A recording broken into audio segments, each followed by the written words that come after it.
Welcome to our CCA Podcast.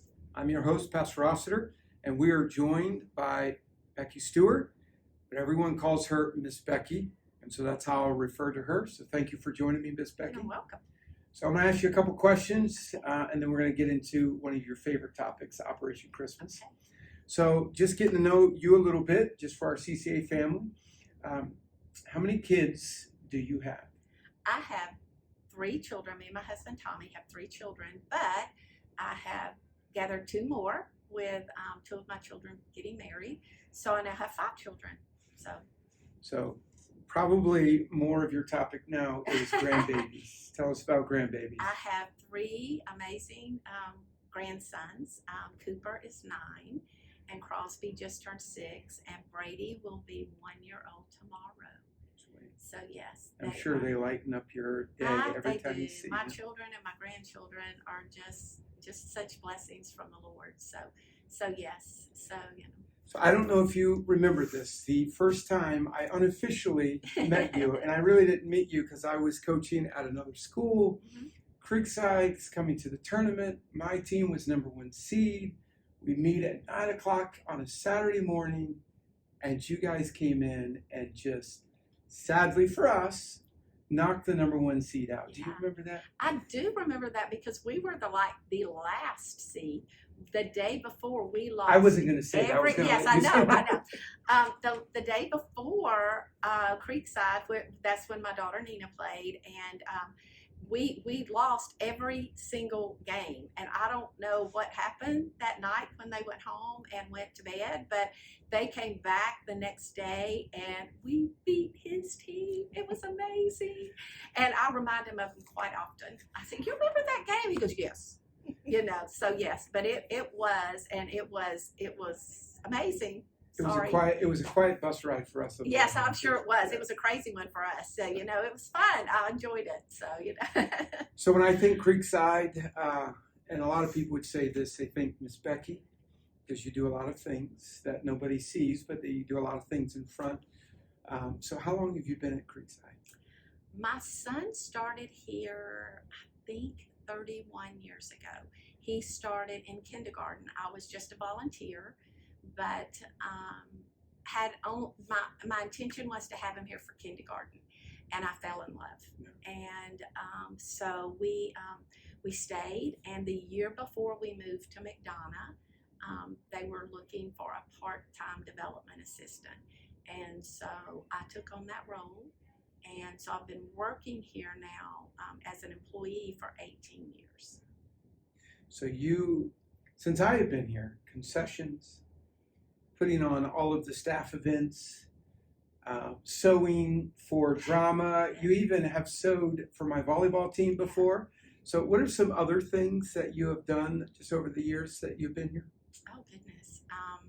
Festivals that we've had. We used to have, our fall festival we brought back this year. Yeah. But before that, we had some amazing spring festivals, and myself and my husband helped with those. And my main thing is I love to make the teachers and the staff feel loved and appreciated. And so that's something that I love to do.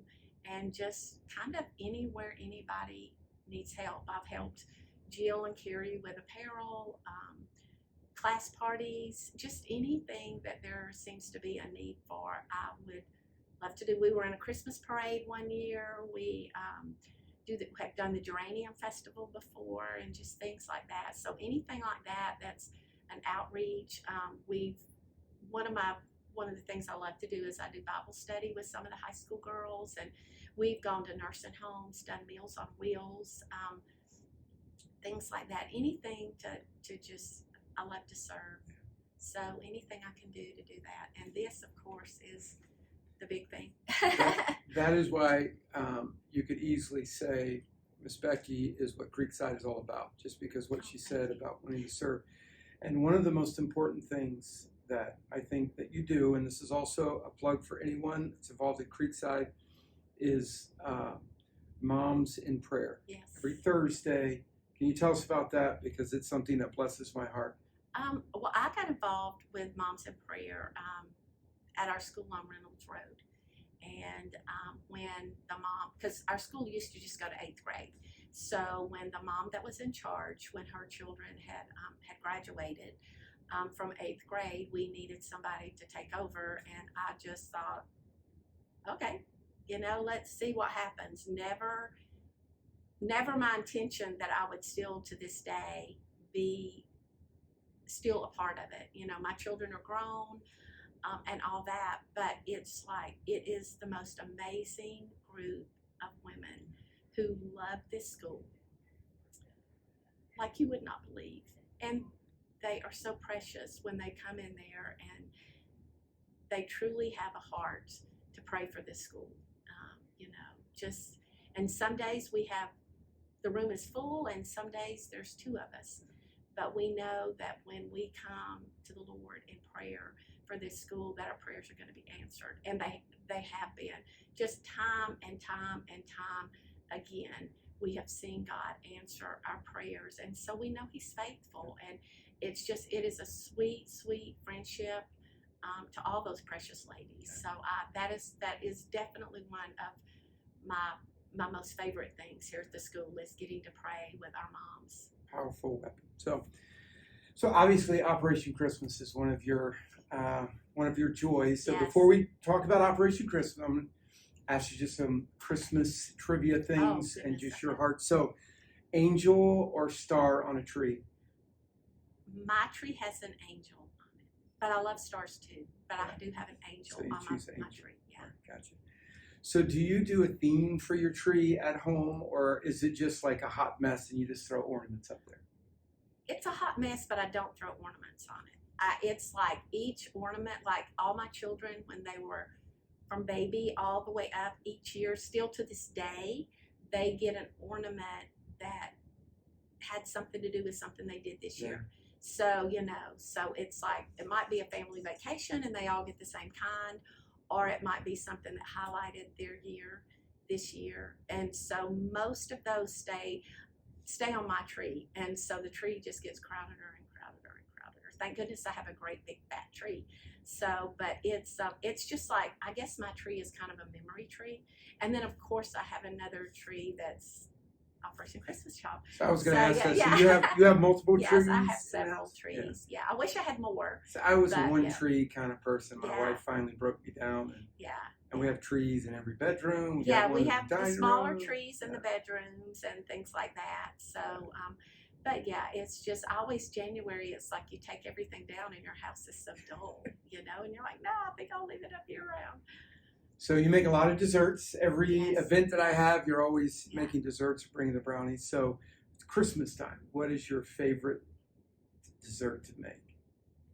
I think it's the Happy Birthday Jesus cake. Yeah. We always on Christmas morning before anything starts, you have to have a birthday party, and Yes. so we put candles on the cake and all that. Sometimes it's lunchtime before we do that, but we always have a special cake just for Jesus, just because my kids get a birthday cake. So, and it's something we started with them, and they still, it's like, we are going to have a birthday cake, aren't we? So, yeah. So now the do. grandkids are learning that. And We do so the same thing yeah. at home. And Yeah, the older ones say, hey, where's the birthday cake? yeah. You don't think, it's like, do they even remember? And it's like, if you don't do it, they're like, wait, what happened? So, yeah.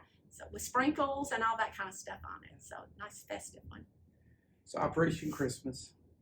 I know you didn't start it at Creekside, but you have taken it and run with it. So just tell us a little bit about Operation Christmas. Okay. Operation Christmas Child. It's a ministry of Samaritan's Purse, who is that's headed up by Franklin Graham. 30 years ago, I think is when it started. And he was approached by someone, and he said, hey, I need some help. I've been packing these shoe boxes for some children, and it's become overwhelming. And he said, sure, I'll be glad to help. Well, then the person called him back like in November and said, hey, how you doing on those shoe boxes? And he's like, oh, because he'd forgotten about it. And so that year in 1993, I think they had 28,000 shoe boxes from a church and some other people. I got started in it because the church that I went to, my son's RA group was doing it. The leader had heard a plea he had made that he needed shoe boxes. So she said, let's do this. And I went in with kind of a grumbly feeling. It's like, it's Christmas, I don't have any money. And so we did a box with the bare essentials in it. And then I saw a video. And once I watched that video, it was like God just took my heart and just first ripped it out, because I was like, I cannot believe that there are children that have never received a gift, and most importantly, have never heard about Jesus. And but then he laid on my heart, he goes, watch that video again. And I thought, it's so sad. But then he just told me, he said, yeah, but you know what, you can help give these children a happy ending. And so it's one of those movies. I watch movies multiple times thinking, what if they change the ending? Well, we got to change the ending on that movie. So so it like I said, it just completely turned us around. And I think the clincher was when they asked all the little guys, they said, is there somebody that'll pray over my boxes? And my son was the one who prayed over the boxes. And he was in first grade. And so I was just like, okay, Lord, I get it. And several years later, when she stepped down from doing it at the church, she asked me, did I want to take over? And that just led from just doing the boxes to actually becoming a drop-off location in Clayton County. And we've done, just every year, it seems like the Lord just lays more on our heart. That my Brett and Katie, and then my niece Ashton got to do a press conference with Franklin Graham at the airport one year, and then we've been asked to do multiple things, and now I serve as a year-round volunteer with the South Metro group. So so it's just an amazing ministry, just amazing, and it's not just packing the shoe boxes, it's knowing that when that box is presented to a child, that they're going to get a book about Jesus, because we forget that there are still places that they have no idea who Jesus is, no idea. And then they're invited to go to a discipleship class, and then after that, then it just multiplies. So we're evangelizing, we're discipling, and then we're multiplying. And it's just such a fun way to do so much and just to serve the Lord, and I just love it. Just love it. So I had never heard of Christmas shoe boxes, Operation Christmas, any of that until I came to Creekside. And I remember our first year, you were up and you were opening it up, and I was like, what is this all about? Yeah. But then since I've been here, just coming alongside you, it is such a joy. What a unique way to get the gospel out. Yes. So explain briefly, how does Creekside use the shoe boxes? What do we do with the shoe boxes, and how do the kids get involved in it? Well, we ask each child, each staff member to pack a shoe box. This year, first time, we had a packing party, which went over great. We collected 51 boxes just that night, doing that with things that people had brought in and things like that. And so, and just, I guess, I hope that I can convey my heart that it's yes, the box is so important. And for some of these kids, I mean, when we look at our children, we are so blessed, and we don't want for much. But for a child maybe to have never held on to a little stuffed animal, or never to have had a baby doll to love, and some of these kids that get them, they're orphans.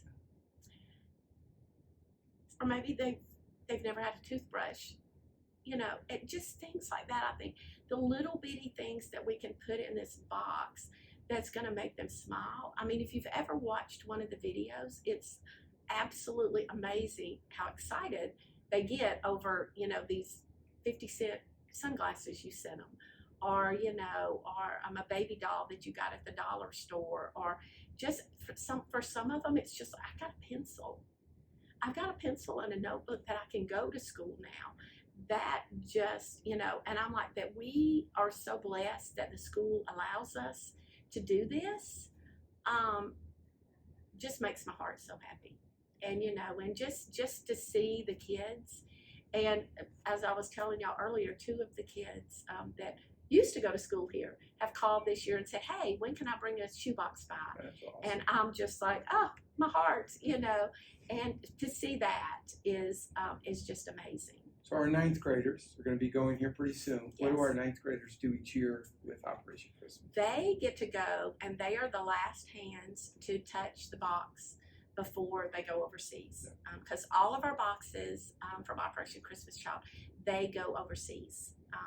None of them stay here in the United States. We did one year do something similar when there was a disaster here, but they all go overseas, and so they open them up and look through them to make sure there's nothing in there that would cause the box to be damaged, such as anything liquid or anything like that.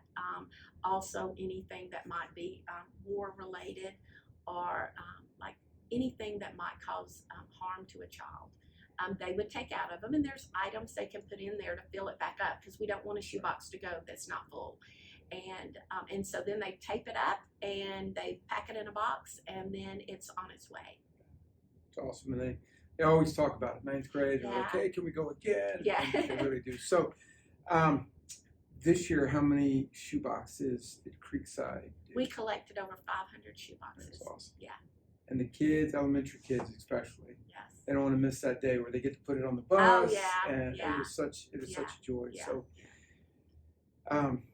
last thing, if you could, just one special moment over the last years of doing Operation Christmas at Creekside, is there one moment you can say, I will never forget this? Oh goodness. I just think it's every year. I mean, just seeing a child like the two that are coming back that said, hey, I want to do a shoebox. Just that they remembered it. It wasn't something that they just, I'm doing this because my mom told me to do it. It's like they asked their moms, can we do this again? And seeing just some of the kids going, oh, I can't wait. All that is just so amazing. I know the one year that we had a speaker come, and she's the one that talked about that in her orphanage there was one toothbrush for 25 girls, and just for the kids to meet somebody that had actually received a shoebox, and to hear that she got one pencil and one notebook for the whole year. I think it kind of hit home, because now people put 2 and 3 toothbrushes in their boxes and things like that. So it's just, I think, just the joy each year. I've heard people speak and heard just miracle after miracle happen with shoeboxes. So it's just such a tangible way to do something for a child that I'm probably never, ever, ever going to meet. And not just that child, but that child's brother and sister, and that child's mom, and the child's grandparents, and how a whole village can be changed because I went out and packed a shoebox full of little dollar stuff, and a child's life is going to be changed, and then a family's life is going to be changed, and a whole village is going to be changed because of the miracle of a shoebox. Oh, Miss Becky, thank you for everything you do at Creekside. Oh, thank And you. especially thank you for Operation Christmas. It really means a lot to us. So thank you for taking the time. So thank you for tuning in. And if you've never gotten involved in Operation Christmas, I'm telling you, it will bless your heart. It will. You have a good day.